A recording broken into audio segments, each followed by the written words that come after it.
And finally, to end the 60th weekly Friday show from Radio Free UK, as ever, we finish with a Batsby, produced by Alan Taylor Shearer. From batsby.blogspot.co.uk, Monkey Business.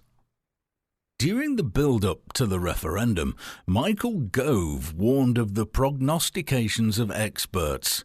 He was pilloried for it because, after all, don't we rely on experts to inform us, advise us, and generally teach us how we should behave? Should I take an umbrella? Is it the right time to buy, or should I keep renting?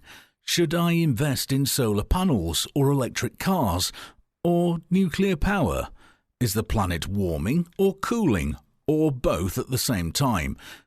Given that whenever experts all agree, it has proven wise to adopt a healthy skeptic stance, Gove's much denigrated remarks were bang on the money. We get good at something by repetition, but blind repetition of an ineffective action is the opposite of expertise. It makes us dumb followers. I seek to educate my trainees to be healthily skeptical of glib explanations and spurious reasoning. For instance, many electricians will tell you that the death of an MP's daughter was the catalyst for a piece of legislation they despise yet have never read. The truth is that legislation was already in place and scheduled to come into force before the tragedy, and furthermore had been more than a decade in the planning. Similarly, there are a few common misconceptions around the science behind electrical installation design, and I take a somewhat perverse delight in managing to elicit a predictable yet wholly incorrect response from entire classes to some pet questions. It's entertaining. For me at least, it gets them thinking, and hopefully it produces better educated technicians than might otherwise be the case. Monkey see, monkey do may work for digging holes, but red to red, black to black often results in blue to bits.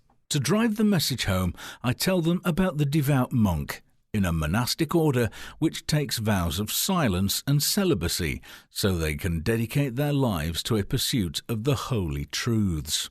For many years the monk lived in seclusion until he was at peace with his soul and comfortable in his solitude.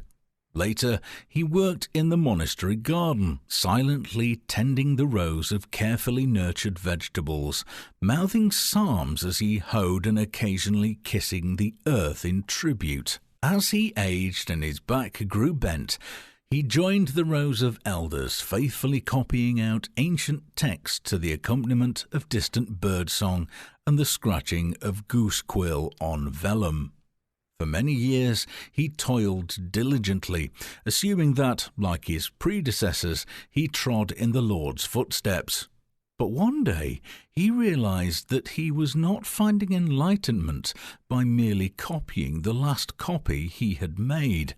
What if, way back, he or another had made a mistake and was now just passing it on?